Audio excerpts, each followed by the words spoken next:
Hello friends, Radhe Radhe. તો friends, અમારી ચેનલમાં તમારું હાર્દિક સ્વાગત છે. તો આજે આપણે બનાવવાના છે બજાર જેવી એકદમ કરકરી અને ક્રિસ્પી ખારી સિંગ.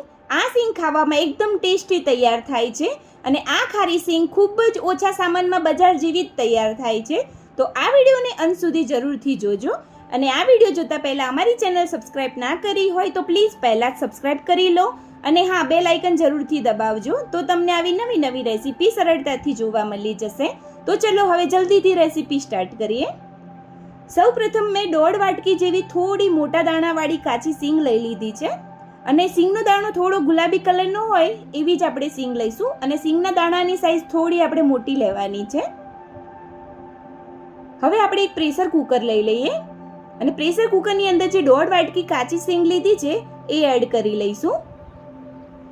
હવે 1.5 વાટકી કાચી સિંગની સામે આપણે 1.5 વાટકી જેટલું જ પાણીનો ઉપયોગ કરવાનો છે. હવે 1.5 વાટકી પાણી એડ કરીએ. હવે 1 ચમચીથી થોડું ઓછું મીઠું એડ કરી લઈશું. હવે સરસ રીતે મિક્સ કરી લઈએ. હવે આ પ્રેશર કુકરને આપણે ગેસ ઉપર મૂકીશું ગરમ થવા માટે. આવી રીતે જે પાણી છે એ પ્રોપર આવી રીતે ઉકળી જાય પછી જ આપણે પ્રેશર કુકરને બંધ કરવાનું છે. હવે પ્રેશર કુકરને બંધ કરીને આપણે એક જ સીટી વગાડવાની છે, વધારે નથી વગાડવાની. એક જ સીટી વગાડીને આપણે સિંગ બોઇલ કરીશું. હવે આપણી જે સીટી છે એક વાગી ગઈ છે. ગેસનો ફ્લેમ બંધ કરી દઈએ અને આવી રીતે પ્રેશર કાઢીને કુકર ખોલીને ચેક કરીએ તો જે આપણી સિંગ છે એ 70 થી 80% જેવી સરસ બોઇલ થઈ ગઈ છે અને સિંગને આપણે વધારે બોઇલ નથી કરવાનું, એનું ખાસ ધ્યાન રાખીશું.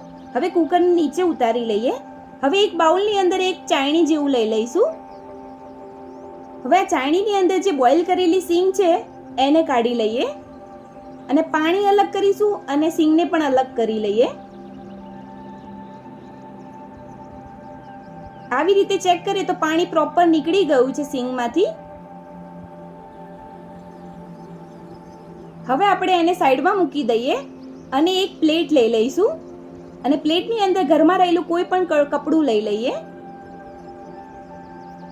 હવે પ્લેટની અંદર કપડું પાથર્યું છે એની ઉપર જે સિંગમાંથી પાણી દૂર કર્યું છે એ સિંગ લઈ લઈશું અને આવી રીતે આપણે પ્લેટની અંદર સિંગના દાણા લઈ લઈએ અને ચમચાની મદદથી સિંગના દાણાને સરસ રીતે ડીશમાં ફેલાવી દઈશું જેથી જલ્દીથી કોરા થઈ જાય થોડા. હવે આ ડીશને આપણે 4 થી 5 મિનિટ માટે આપણે પંખા નીચે મૂકી દઈએ કોરા થવા માટે સિંગને. હવે 4 થી 5 મિનિટ જેવું થઈ ગયું છે. હવે તમે જોઈ શકો છો કે જે આપણી સિંગ છે થોડી કોરી થઈ ગઈ છે સરસ રીતે.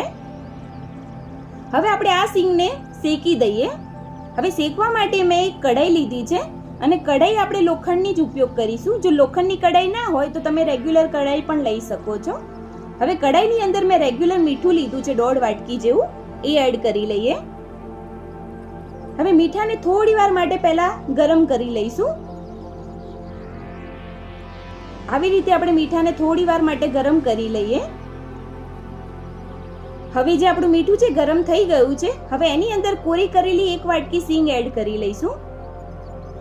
હવે સિંગને આપણે સરસ રીતે મીઠામાં મિક્સ કરી લઈએ અને ગેસના ધીમા ફ્લેમ ઉપર જ સિંગને આપણે શેકાવા દેવાની છે.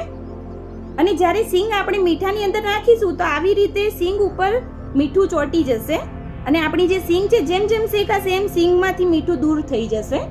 હવે આપણે એને સતત 10 થી 12 મિનિટ માટે ગેસના ધીમા ફ્લેમ ઉપર આપણે એને શેકાવા દેવાની છે. જ્યાં સુધી સિંગની છાલ ઇઝીલી ના નીકળી જાય ત્યાં સુધી આપણે સિંગને સતત હલાવતા રહીશું અને ધીમા ગેસ ઉપર આપણે એને શેકાવા દઈશું. જો તમે પણ આ ટિપ્સથી ખારી સિંગ બનાવશો તો તમારી સિંગ પણ બજાર જેવી ક્રિસ્પી તૈયાર થશે. હવે આપણે સિંગનો દાણો આવી રીતે હાથની મદદથી ચેક કરીએ તો સિંગનું જે ફોતરું છે ઇઝીલી નીકળી જાય છે. તો હવે મીઠામાંથી આપણે સિંગને ઝારા વડે કાઢી લઈશું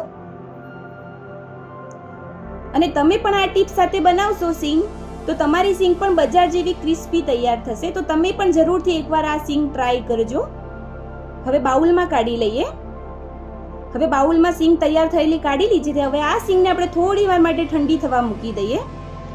હવે આપણે એક પ્લેટ લઈ લઈશું અને પ્લેટની અંદર ઠંડી થયા પછી સિંગને પ્લેટમાં સર્વ કરી લઈએ. તો આપણી સિંગ ચેક કરીએ તો એકદમ ક્રિસ્પી તૈયાર થઈ છે. તો તો મિત્રો તૈયાર છે બજાર જેવી ક્રિસ્પી ખારી સિંગ. તો તમને આ ખારી સિંગનો વિડીયો કેવો લાગ્યો એ કમેન્ટ જરૂરથી કરજો, અને વિડીયોને લાઈક કરજો અને શેર કરજો. અને હા, અમારી ચેનલ સબસ્ક્રાઇબ કરવાનું ના ભૂલતા. હવે ફરી મળીશું આવી નવી રેસીપી ટિપ્સ સાથે. રાધે રાધે.